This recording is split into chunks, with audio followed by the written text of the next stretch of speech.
जय श्री कृष्ण विद्यार्थी मित्रों, આપણે જે વાત થઈ છે એ મુજબ આ કહાનીને એટલે કે ન્યાયને હવે આપણે હિન્દીમાં સમજશું. બરાબર છે? ગુજરાતીમાં મેં તમને લોકોને સમજાવી દીધી છે.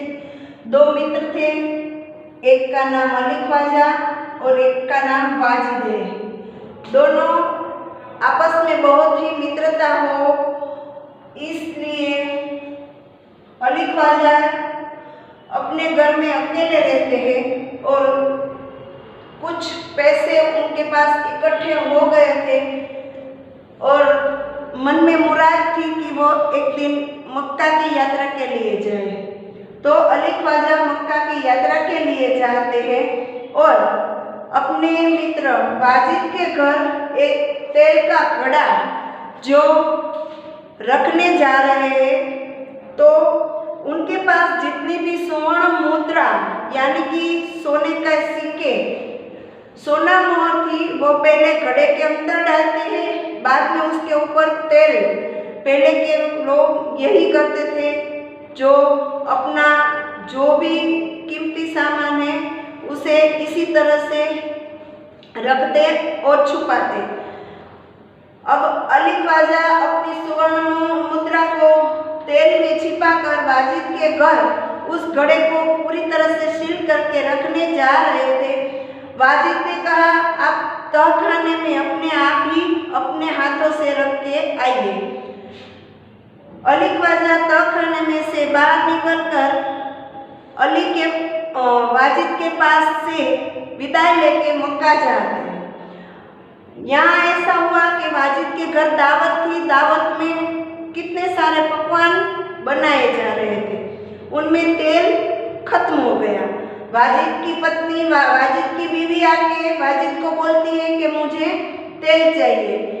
वाजिद तहखाने में जाके अली ख्वाजा का जो तेल का घड़ा था उसे खोलने के लिए जा रहा है.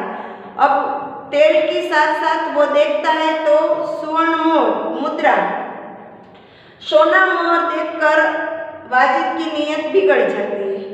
वो सोना मोहर लेकर तेल अपनी बीवी को देता है और सोना मोहर छिपा देता है. यहाँ पे 6 महीने होने के बाद मक्का से अली ख्वाजा वापस यात्रा करके आते हैं. आते ही उन्होंने वाजिद को अपने घड़े के बारे में पूछा तो वाजिद ने कहा, जहाँ आपने रखा था वहीं घड़ा अभी तक है, आप जाके ले आइए. अली ख्वाजा घर पे जाके देखते हैं तो उसमें सिर्फ तेल है, सोना मोहर नहीं है. इसलिए दोनों मित्रों में आपस में झगड़ा हो जाता है. बहुत कहासुनी होने के बाद सारे शहर को पता चल गया. कुछ लोगों ने अली ख्वाजा को कहा कि आप क्यों न काजी से फरियाद करें. अब काजी से फरियाद करते हैं तो अली ख्वाजा की और वाजिद की बात सुनकर काजी यह तय नहीं कर पाते कि कौन सही है कौन गलत. अब अली ख्वाजा को बहुत ही नाराज हो गए और उन्होंने मक्का में खलीफा के यहाँ फरियाद की. खलीफा यह बात सुनकर पूरी तरह से न्याय नहीं दे सके, इसलिए उन्होंने तत्काल न्याय न देते हुए कहा कि आप थोड़े दिन के बाद मैं आपको बुलाऊंगा, आप वापस आओ.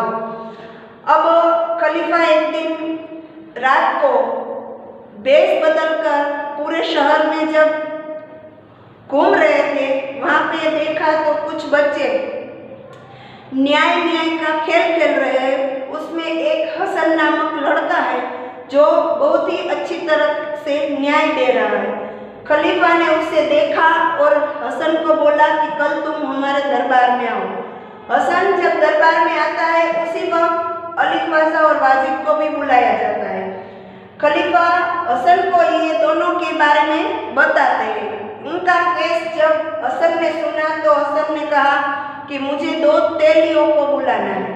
तेलियों यानी कि तेल का जो व्यापार करते हैं उसे तेल कहते हैं, तेलियों.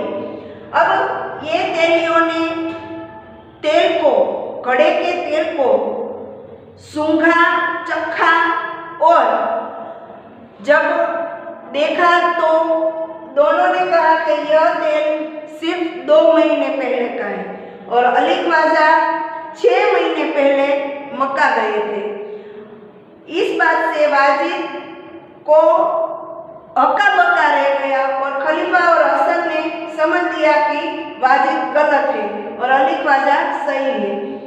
न्याय मिलते ही वाजिद को सजा मिलती है और जितनी स्वर्ण मुद्राएं वाजिद ने ली थी उन्हें वापस देना और संबंध का जो गलत इस्तेमाल किया उसके बारे में खलीफा उसे सजा देते हैं और हसन नामक लड़के को बहुत ही प्रशंसा करते हैं, उनकी पूरी प्रशंसा करते हैं, ऐसा आपको समझाए और उन्हें भी इनाम देते हैं। इस तरह से यहाँ पे न्याय कहानी समाप्त होती है। હું આશા રાખું છું કે આ બહુ નાની એવી ને સરસ વાર્તા છે, તમને લોકોને સમજાઈ ગઈ હશે। આ સાથે આ વાર્તાને અહીં વિરામ આપું છું। ચાલો સૌને જય શ્રી કૃષ્ણ અને દરેક વ્યક્તિએ હોમવર્કમાં હસન વિશે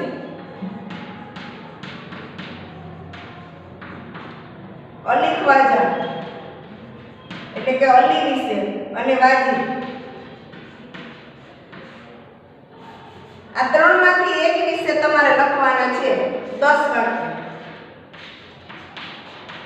કે જો તમે હસન હો તો શું કરો, અલી હો તો શું કરો, વાજીદ હો તો શું કરો। બરાબર છે? આ તમારું હોમવર્ક છે। ચાલો સૌને જય શ્રી કૃષ્ણ।